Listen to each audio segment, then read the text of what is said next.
Hello. Hey, everybody. It's your girl, Marcy Thomas from Brown Girl Collective and the BGC Book Club.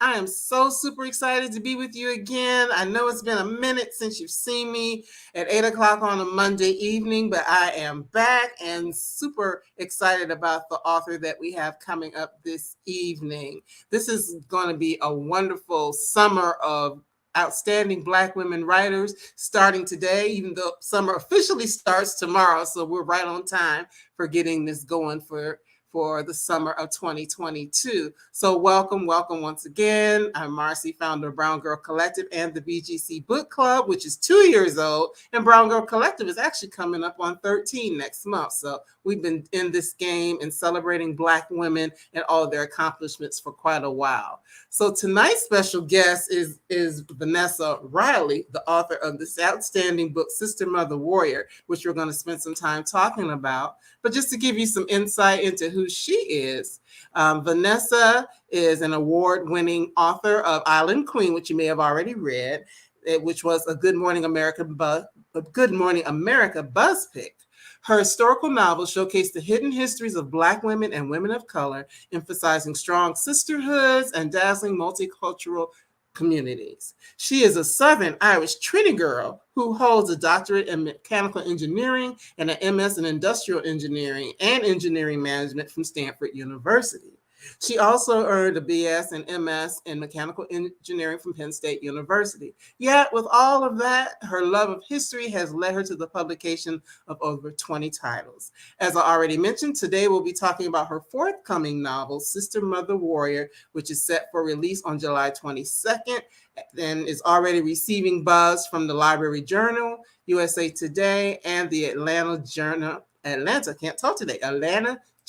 Constitution. So without any further delay, come on in the room is Vanessa Riley, or Dr. Vanessa Riley. Marcy, thank you. Thank you. Thank you for all the good work that your book club is doing. I mean, 13 years is a long time to be Yes. promoting Black women, Black books, and it's just amazing. So thank you guys. Thank you so much. Thank you. And thank you so much for being here, my Atlanta area sister. So that's good to say, yes. So, wow, Sister Mother Warrior. It is quite an outstanding book. I do have my advanced copy, so I've had a chance to read. I would say 90% of it. I got a few pages left, but that I plan to finish out tonight. Just so I can see what happens and how everything plays out. Mhm. So just give us a little insight into, well, I guess first of all, just your love of writing and Mhm. historical fiction specifically, and then tell us a little bit about why the story Sister Mother Warrior. Okay. Well, I am by trade a mechanical engineer, as you read. I've from Stanford and Penn State. I worked with NASA. I worked with General Motors. There's actually a model of Cadillac that is quiet because of yours truly. All right now. Yes, and Cadillacs have to be quiet. That's just part of the brand. Right. But I've always loved writing. I love reading, and you know, we grew up we grew up poor. We grew up in the South. There were always issues. You could escape by picking up a novel, Mm-hmm. and just the imagination of what you can do and where you can go. And we may not have had the money to go certain places, but you know what? I could pick up a book and I could be in France. I could be in my father's Trinidad and Tobago. There's just so many places, and the library was the place to go because it's escapism, it's fun, and it's as long as you turned your books back in on time, it was a good day. But I was also very good at math. I was the nerd girl, right? Last one picked on anything, but I was the first on the academic team. You have those conversations in the hallway. Hey girl, you looking great. How's your GPA? And I was a writer then. I worked on the school newspaper. I'd won awards, different governors competitions and everything. But my mama, very practical woman, sat me down and she's like, baby, you always need to be able to pay your bills. Right. And at that time frame, there was just a Beverly Jenkins, there was just a Brenda Jackson. And then you'd have to go back and step back to get to Zora and all these sorts of things. It was lightning striking to think that you could have a full-time career, a full-time paying career, writing. So Right.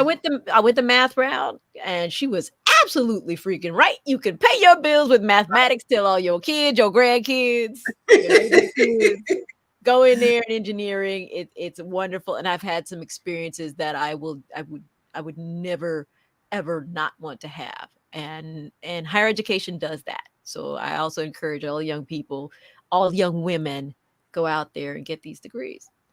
But when you have passion for something, it does Mhm. not go away.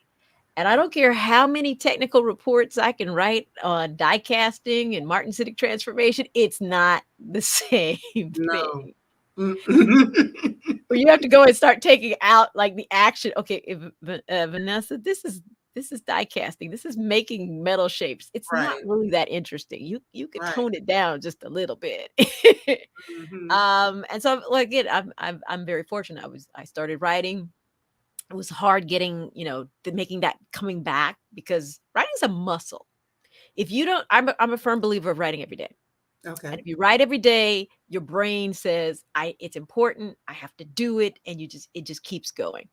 And so I'd been out of the game for since high school now, I've got baby, husband, all this sort of stuff. So it's at least a decade and a half.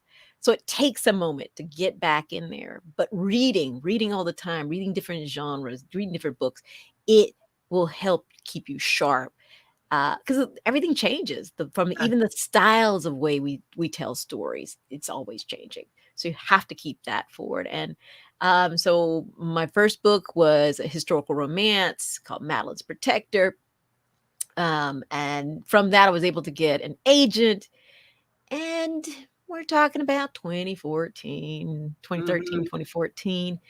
And the browner my manuscripts got, Mm. started getting these real interesting rejection letters. Hmm. We love her voice. Does she have anything else? Wow. This is an exciting story. Does she have anything else? Hmm. And what they were really saying is she can write, but we don't know how to market it. Gotcha. And, publishing is a business. They're not going to give you a contract if they don't think that they have the ability to earn that money back. An Hmm. advance is not a gimme. You're supposed to earn that money back. That's how this industry works. And they were being honest. They weren't trying to tell me to whitewash the books or take out this. They didn't know how. So I decided to invest in myself. I Okay. independently published The Bargain. The Bargain was a historical romance. It was the first American I'd ever written, in the books that I had done. Precious Jewel came from South Carolina. She was the gift when her mistress got married to a baron in London. Mm. And this woman becomes freed because she's in London. And you have this woman learning what freedom really means. And I spent the money on a great cover and editing. And then I had no more money for marketing. Uh, Wow. I put it out there, and just by people reading it and people loving the cover, 1,000 copies was sold in the first 2 weeks. Okay. That's So good. yeah, so we knew that whole proposition. Were there people who would read these stories? That Mm-hmm. was answered, and so I took off. I kept writing, writing, writing, until traditional publishing knocked back on that door and said, "Hey, Vanessa, we see what you got there. We see Mm-hmm. you fell into something. Would you like to publish for us?" And I was like, "Who are you, and how'd you get my number?" Right. Mm-hmm. But after 6 months of convincing, an editor from Entangled Publishing, she loved my indie stuff. She's like, "You know what? I think we could do great things together." So, we published a new series, Advertisements Love. So this was The Bewildered Bride, The Bashful Bride, The Butterfly Bride, and The Bittersweet Bride, and it was the first time my work was received in NPR, Mm, okay. Entertainment Weekly, and The Washington Post. Subsequently went on to publish a new series with Kensington. And this was the first time I'm going to be in stores. So we're like 16 books into my career now. And this is the first time single title going to Wow. be in stores. But this is 2020. My book came out in Mm, June, and it was 3 months before I was able to go to the store and see my book wow. Because of the pandemic. because of the pandemic. So I was like, Lord, what's going to happen here? This first time, and now everything's going to crater. But once again, it's this case of people seeing a different type of story and getting excited about a different type of story. Mm, That whole series now has been translated into Romanian, into wow. Portuguese, into French, into UK English, and it was the first time I was mentioned in the New York Times. So doors have just been opening. So I go through the story. It's just, if the world doesn't see your vision, but Hmm. you know the vision, be Right. faithful to it, invest in it, and give it all your guts, all your gusto, everything you can do, because doors will open. And I'm sitting here in living proof. And thank you so much for sharing that, because I mean that could go for me with what I've been doing for, the years that I have been doing. And sometimes, you may see someone, this is goes for anybody out there, you can drop something in the comments, because this is a dialogue, but you're free to jump in as well if you have a question or a comment. But a lot of times, especially if you've been at a thing for a while and it doesn't seem to be taken off the way you want it to take off, it's easy to give up and say, oh, maybe I shouldn't do that, or maybe I don't have an audience, or maybe I'm not going to make it, or whatever the case may be. But if you know that it's something that has been placed within you, and like you said, it's not going to go away.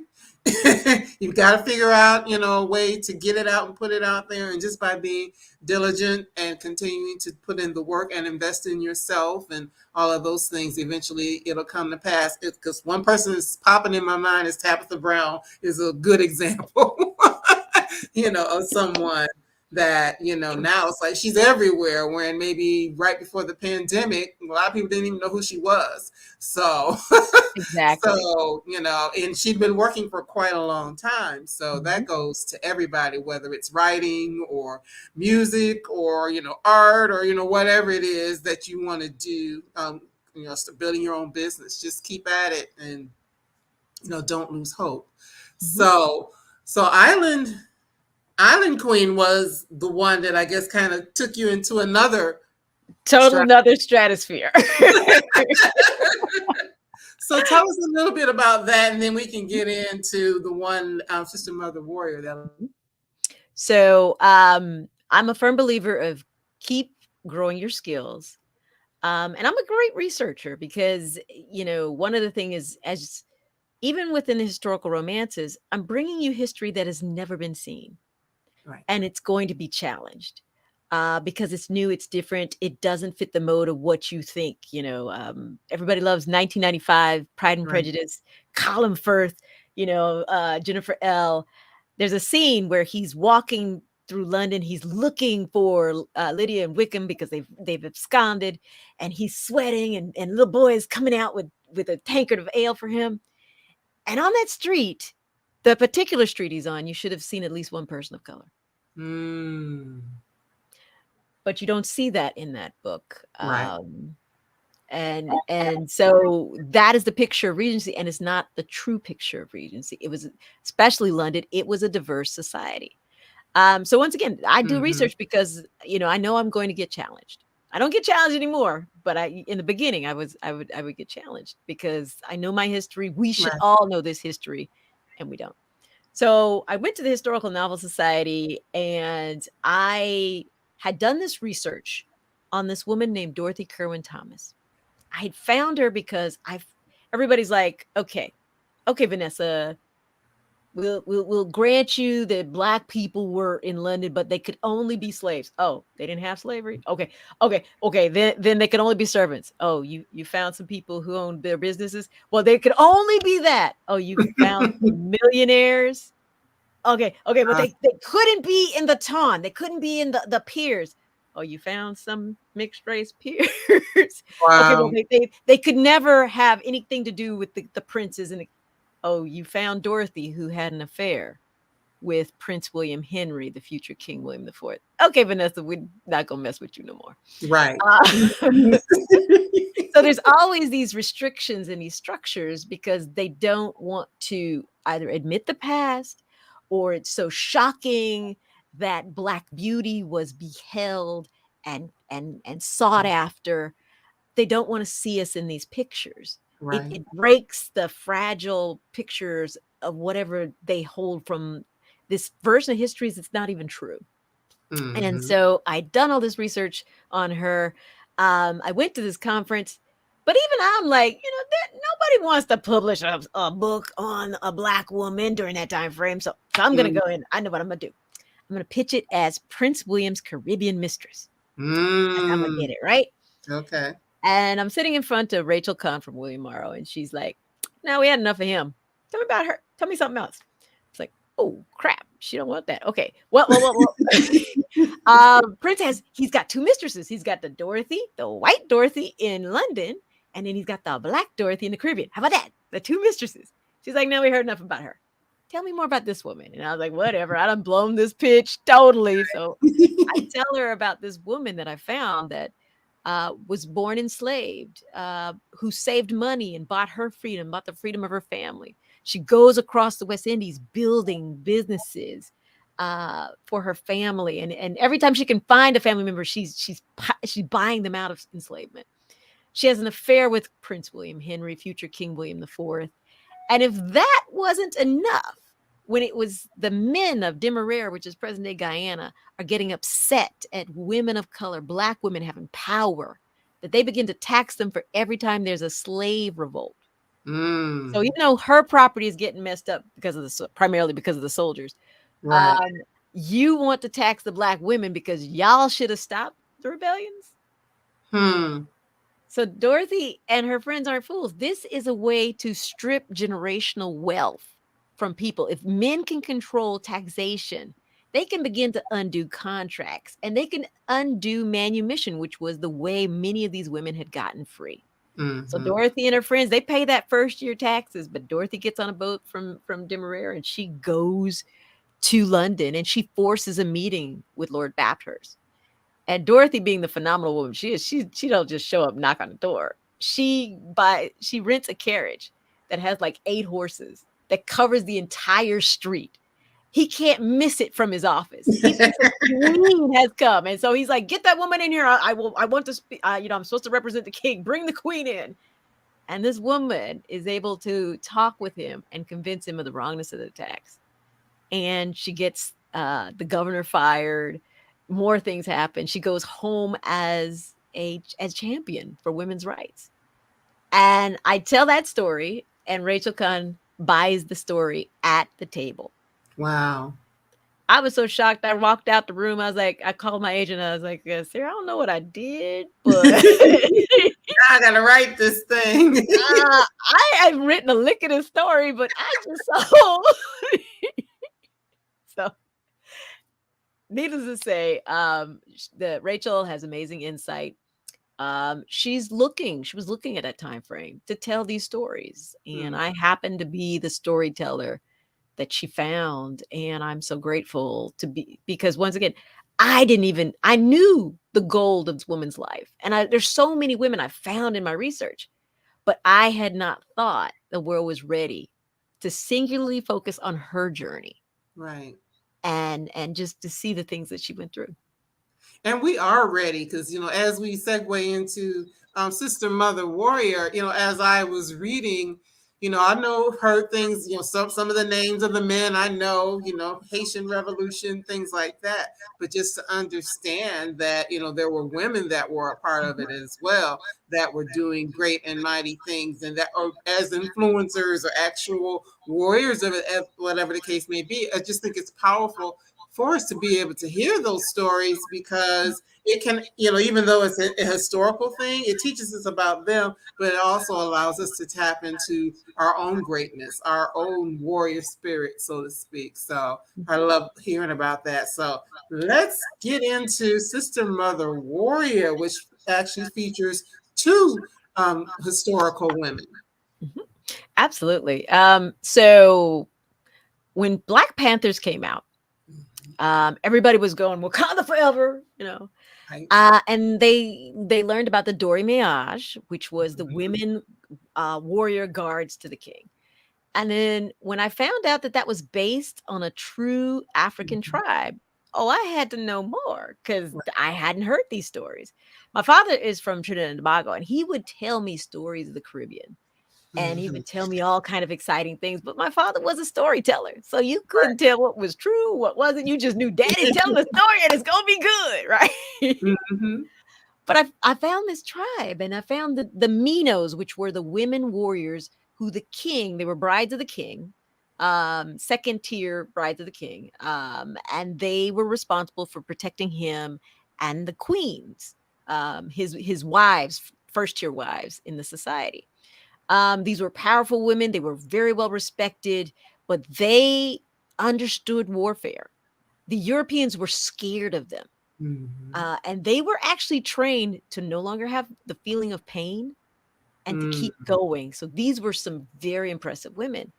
And I learned a woman's name of Abaduria Toya, who was one of these women, one of the gals, which is one of the leaders. She had been captured and brought to Saint Domingue and enslaved. Saint Domingue is present day Haiti. And, doing some research and literally you find there's not a full book on her other than a children's book. And I Mhm. was like, this is an amazing woman and children need to know it. But I mean, that's the only thing I found. And then I keep reading, and I find that she was a healer and that she started raising the young in one of the plantations or habitations that they call it that she lived in. And she raised a man named Jean-Jacques, which we will know is later on is Jean-Jacques Dessalines. And then it's like it hits you in a different way. We know the men, like you said. We know Louverture, right?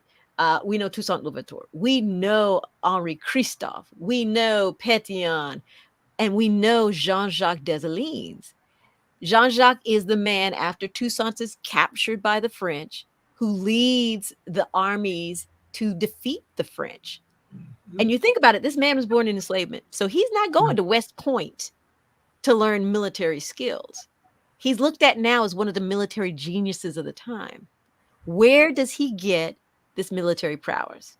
He gets Mhm. it directly from Abadoria because that's what she did. She's teaching him troop movement. She's teaching him things about where the sky position is. So you'll know where your troops are, how to look at the terrain, everything that these Minos were trained. She brings it to Jean Jacques. And at the same time, literally the same year, only a couple weeks apart, a woman is born named Mary Claire Bonheur. She's a free Mhm. woman. Her family is complicated. And in the book, I use the complications so that you will see the class structure that has come across purely because of colorism. Colorism, adjacency to being white, the closer you were, which means the lighter your skin was, you had more power. But she, Mary Claire Bonnier, brown skinned woman, had a heart for the people, for feeding the Mhm. people. That is her mission. She wants to feed the people. And there's when I learned that in 1800, she takes a group of women on a mule train. They're all wearing white. Now, first picture this. You're all wearing white on mules.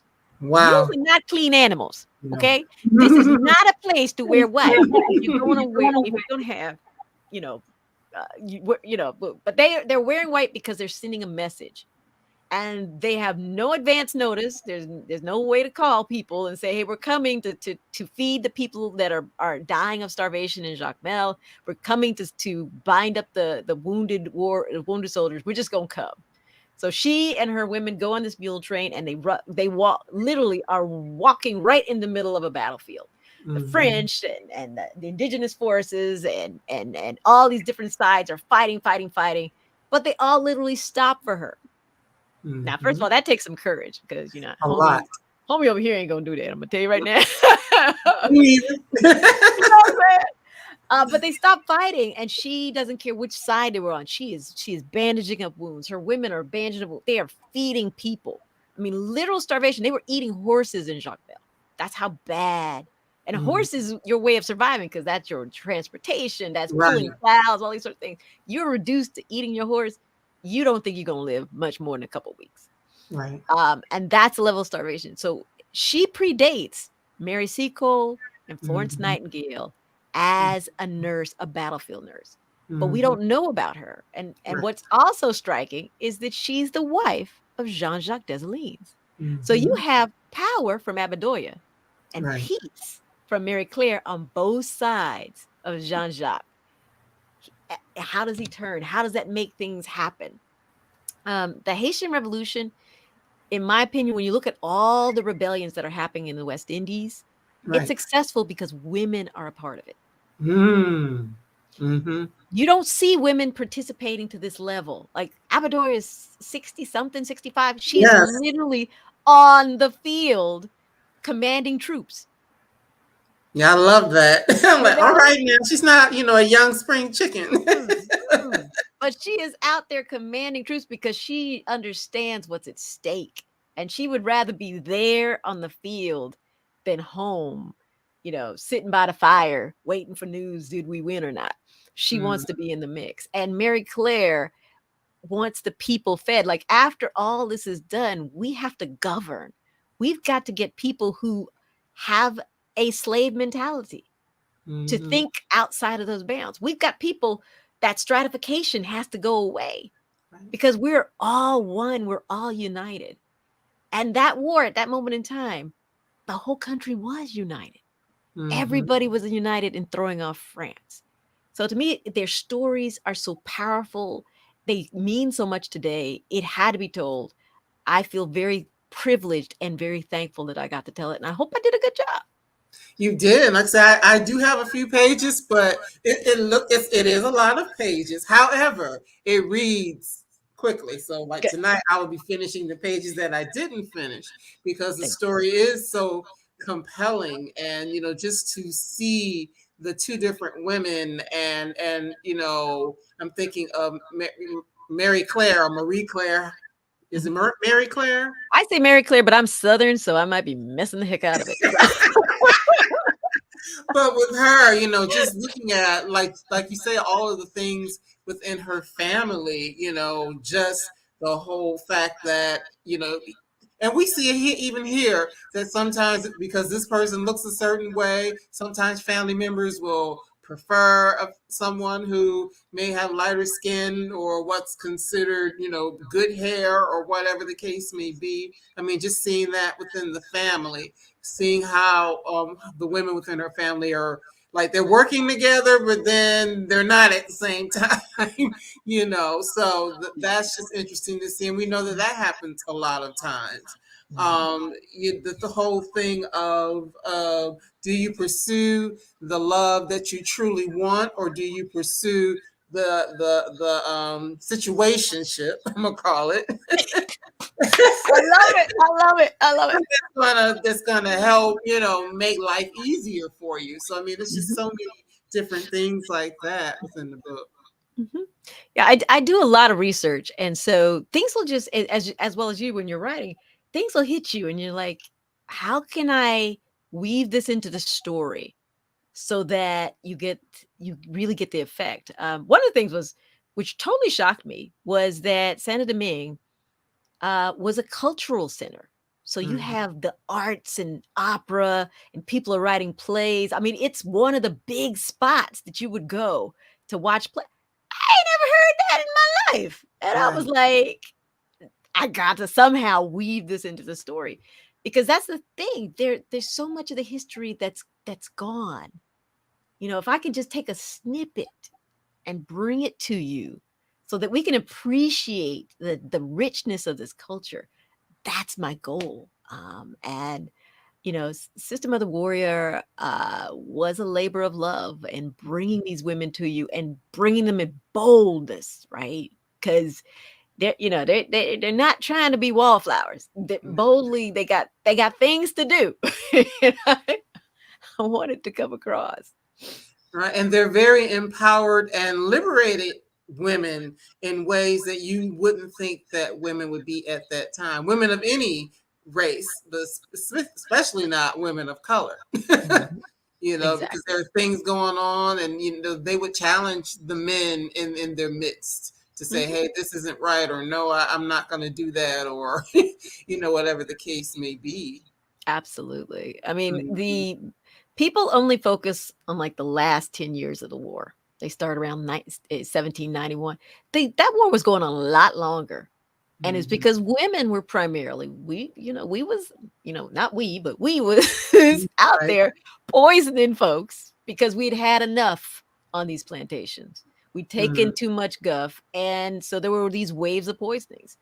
And it was women doing it, right? That is front lines, early warfare, but it's not counted or it's not looked at. We wait till the nearing the end when it's finally done. But if it wasn't for these women continuing to hold people to the fire to say this is wrong, I don't think you have a revolution in 1790s. Yeah, I would definitely agree with that. And just thinking back to like what you just said about the women poisoning the people, that was something because I've read, as I mentioned, we do a lot of historical fiction here, and there have been several stories where it's like the medicine woman or the woman who knows how to work with the plants and, and those sorts of things. Just the fact that they knew they had this innate knowledge or they learned it from their mother or from the home country or whatever the case may be, and they passed along these, whether it's a remedy Mhm, or whether it's something that's going to hurt you, that mhm, all of this knowledge got passed along. And it's just mhm, interesting to see that and to know that now a lot of us are starting to think more in terms of, being a plant-based lifestyle, not just in the way that mhm. we eat, but, thinking about what things that we might do for medicinal purposes, not always wanting to go to the hospital or the doctor and get a pill, but what other things can we do? Exactly. Exactly. There's a revolution going on in the way we're thinking. I mean, even in the pandemic, the way we interact with folks, like we're sitting here, we're talking on StreamYard, right? Zoom and all these different things, different ways of getting connected. People have figured things out. That's the same as in the past. People figured things out and they were, blessed by having the elders in the society tell them this is the you use this medicine for this and these leaves for different types of healings and or poisonings or protection, et cetera, et cetera. So there's a lot of natural knowledge that are passed down to these people that people, historians sometimes ignored because they weren't literate in the acceptable ways. They didn't know French, they didn't know English, et cetera, et cetera. They had their own languages. Hmm. They found ways of passing the important knowledge down, the important pieces of history, and all that needs to be respected and recaptured before it is truly gone. Everybody out here should be journaling so that historical writers in the future will come back and look for our notes of what Hmm. happened during the pandemic. How did you survive? What were these different things? And men are so much better at writing letters, at least in the past, and journaling and having Hmm. diaries. We're fortunate to have Anne Frank's diary. You very rarely see Right. diaries for women. So Hmm. journal, journal, journal. Give us that insight. Some historian in the future is going to be looking for it, and it's going to give them insight of what we've been living through.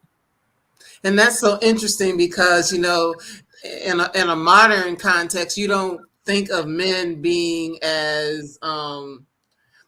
willing to sit and write down their feelings or what's going on or what's happening around them. But when you just said that, they're like, wow. 'Cause I mean, I think of myself, I'll admit I don't journal consistently. I'm trying to get better at that. Mhm. But yeah, just to think that that's something that's important for us to do, not just from the standpoint of like, maybe getting our feelings out, but just telling our histories. Exactly.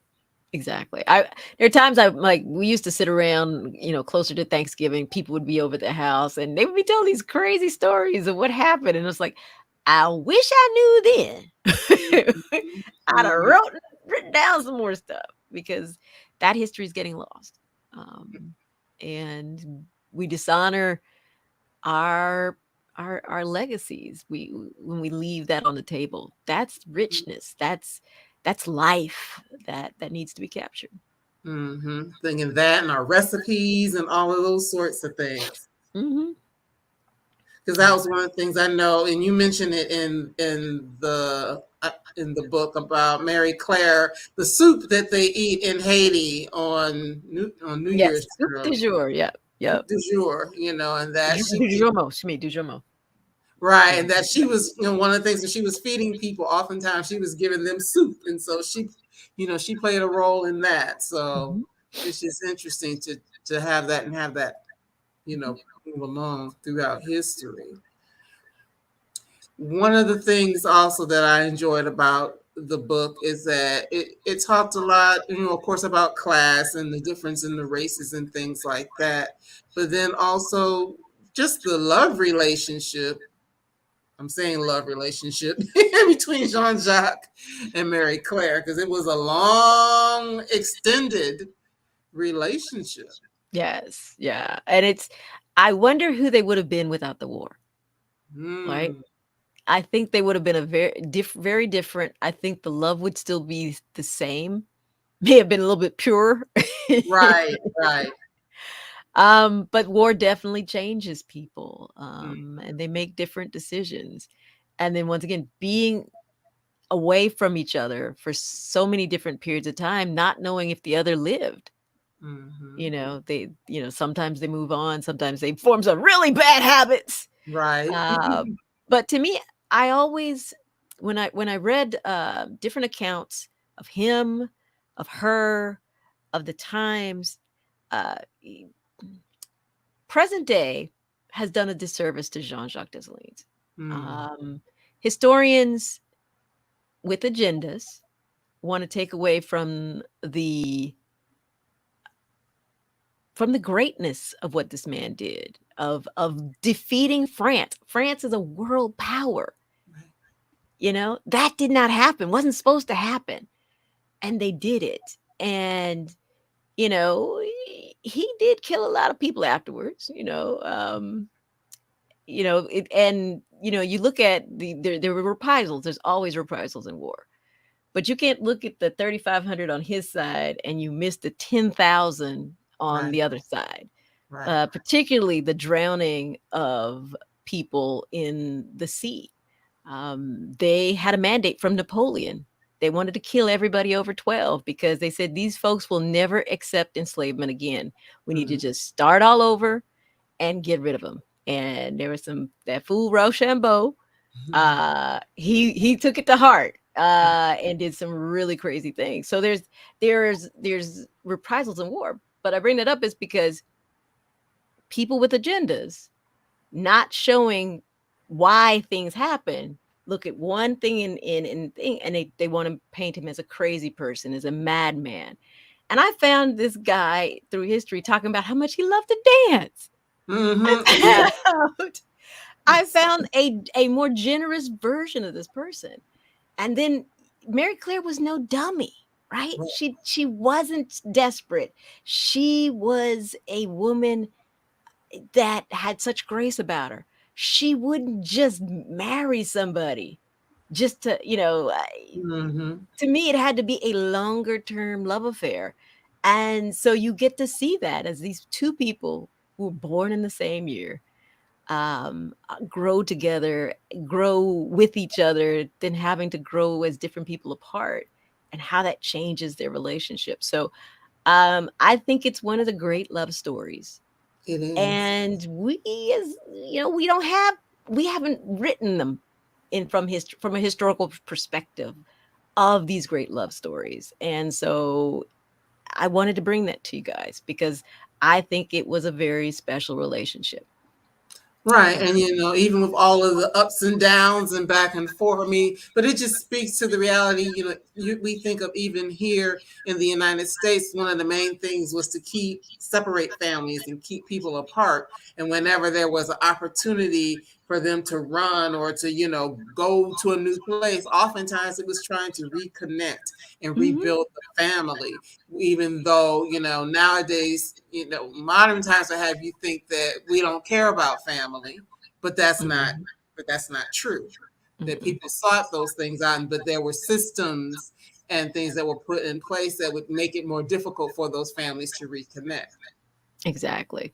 And so you hit it on the head.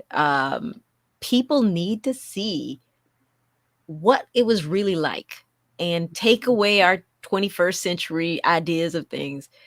They were about family. And this was a great love. Uh, it cost them something. Each one of them is changed by loving this person. And I wanted to show that to you guys. I wanted it to, that's part of the story. And then, so you see it, and you see different levels of love. Like there's the love that grows between Abadora, or respect between Abadora and Mary Claire. Two Mm, very different women, two different value systems, two different gods, if if you right. get down to it, right? And so they are in a different space, but yet they still can come together for the betterment of Haiti.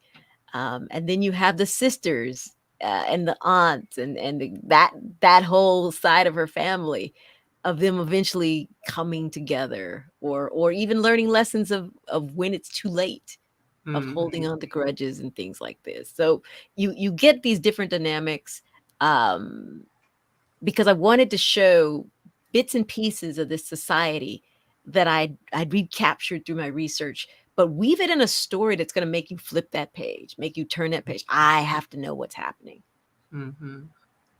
And that just when you talk about including in the story at the end of the book, you do have like tying in some of the historical facts and Mhm. things like that, because of course it is historical fiction. So there are things, of course, you're not going to know specifics of conversations and stuff like that.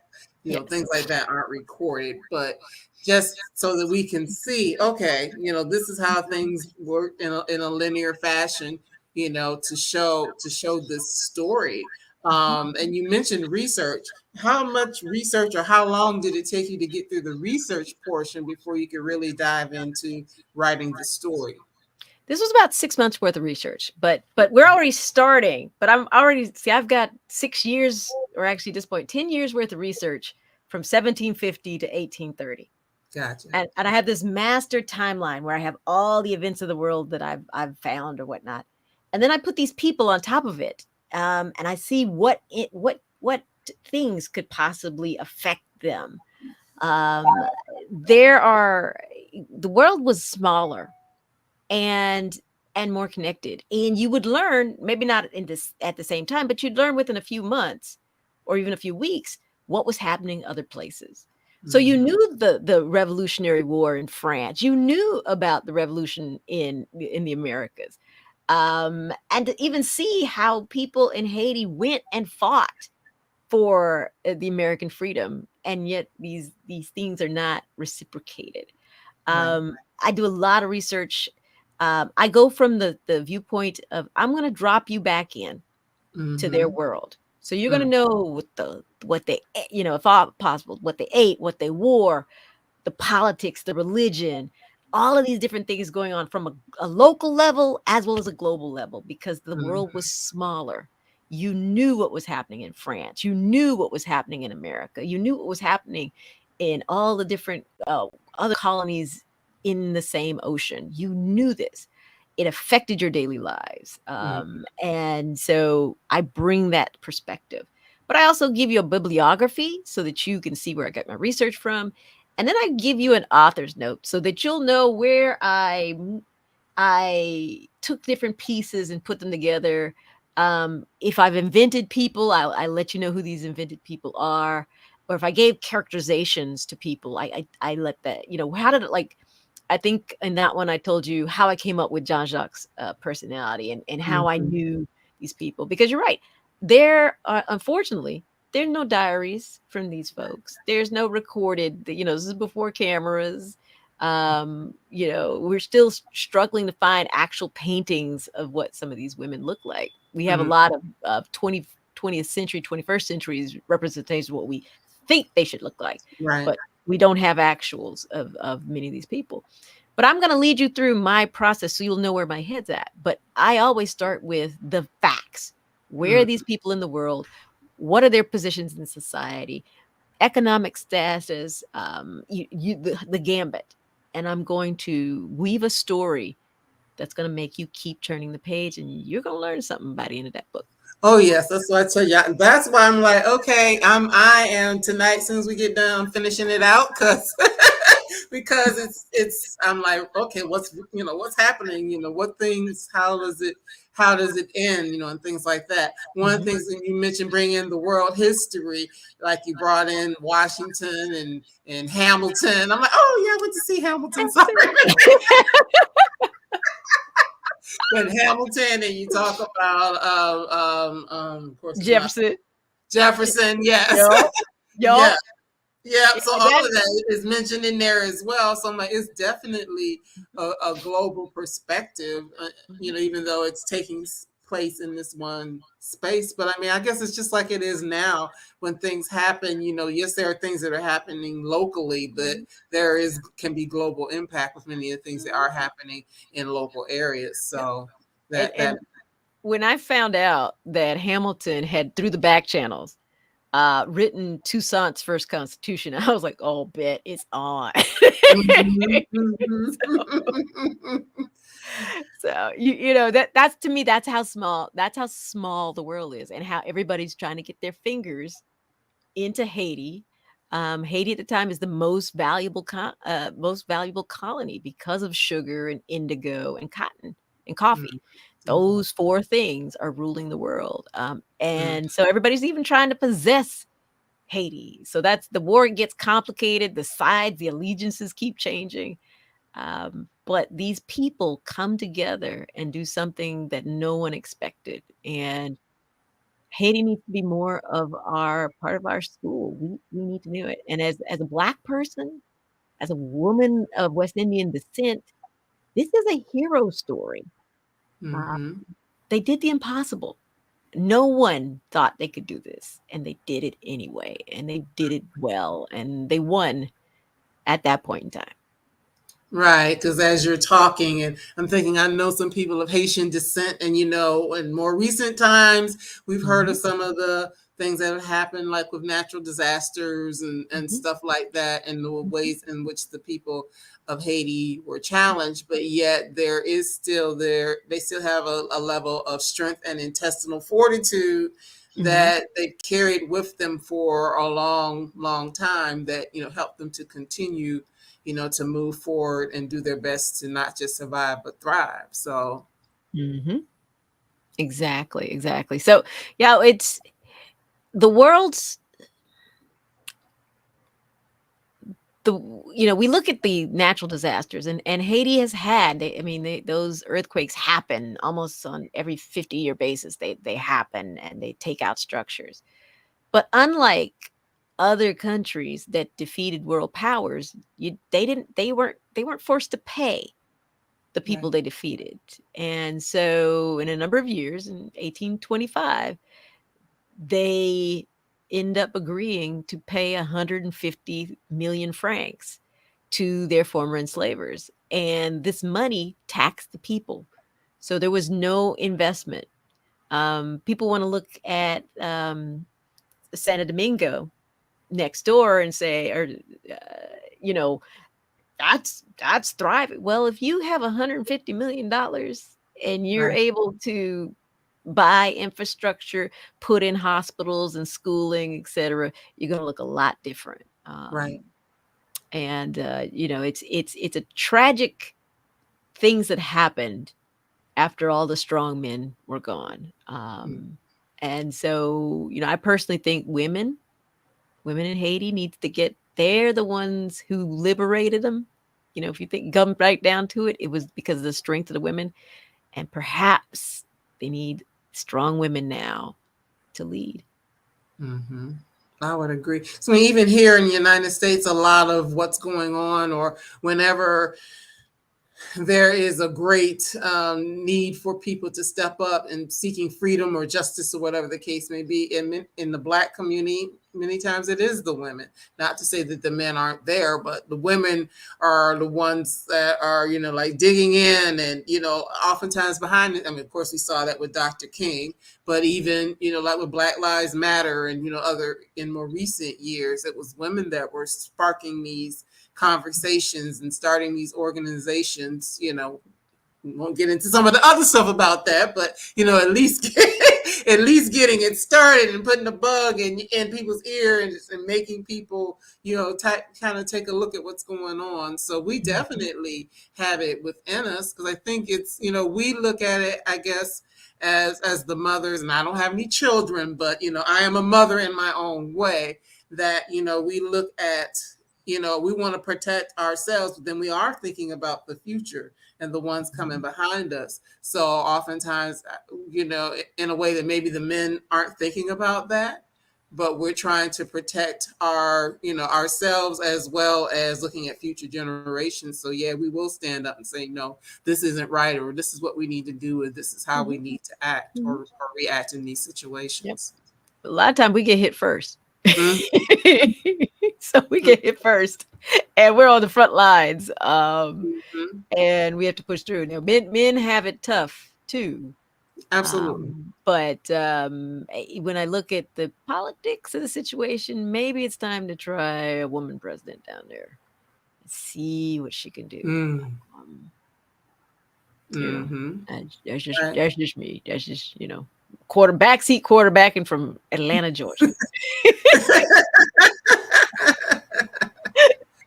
Well, as I mentioned earlier, this book will actually be out a month and a couple days from now on July 22nd. So you all who are 12, watching, 12. I'm sorry, it says 22nd on here. Okay, it changed.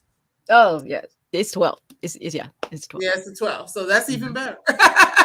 But yeah, so this book will be out in about 3 weeks, actually. I know. So everybody, please go look for Sister Mother Warrior. Pick it up. I'm sure there'll be an Audible as well. Yes, Adjua Ando is Okay. the woman who did Island Queen is actually Okay. doing the voices for Sister Mother Warrior. So Right. So yes, please pick this up. It is a good read. As I mentioned before, it's already getting some buzz from some folks who know what they're talking about in terms of books and things like that. Library Journal, has a starred review. USA Today, top 20 reads for the summer, and the Atlanta Journal Constitution, 9 new books for your summer reading. So and you get me too. Me too. I'm saying it's a good book to read, to have an opportunity to learn and to just be inspired by the stories of these strong women.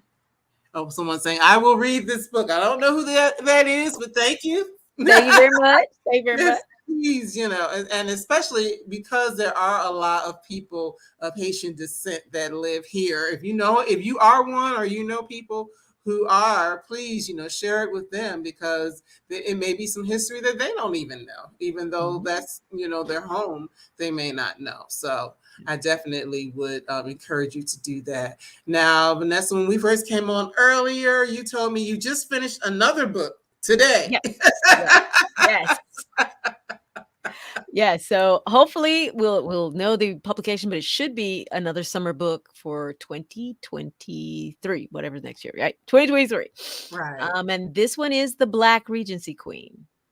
So in our history, there was a Black Regency Queen in this hemisphere. She is Louise Christophe. Mary Louise Christophe. She was the Queen of Haiti. So about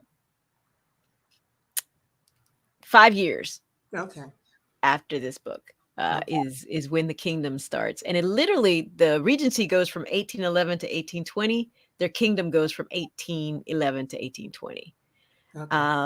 And you will see the level of opulence. Like we all talk about Bridgerton. Bridgerton, if they had focused on Haiti, would have been absolutely spot on. Wow. Okay. Because it's that level of opulence in that kingdom. All of the fabulous things that were built, the citadel, the Palace of Sanssouci, other structures around Haiti, was all built during that time frame. because the Okay. king believed that if Black people had the same buildings and structures and systems as Europe, then they would be respected and they Mm, would move up in the world. So this was a point in time where education was free to all the citizens. You would go in classrooms and you would literally hear both English and French being wow. taught, being Mm, spoken by the children. So it's a remarkable time frame. But then the kingdom falls, and Queen Louise has to go to Europe, and she lives in exile, and she travels to every spa city in Europe with her wow. daughters for another 20, 30 years. So it's an amazing journey of this woman making Europe her home, and being and still being a queen throughout every step of the way. One who's famous, who all the newspapers, whenever she moves from one country to the next, the papers are there following her steps, Wow.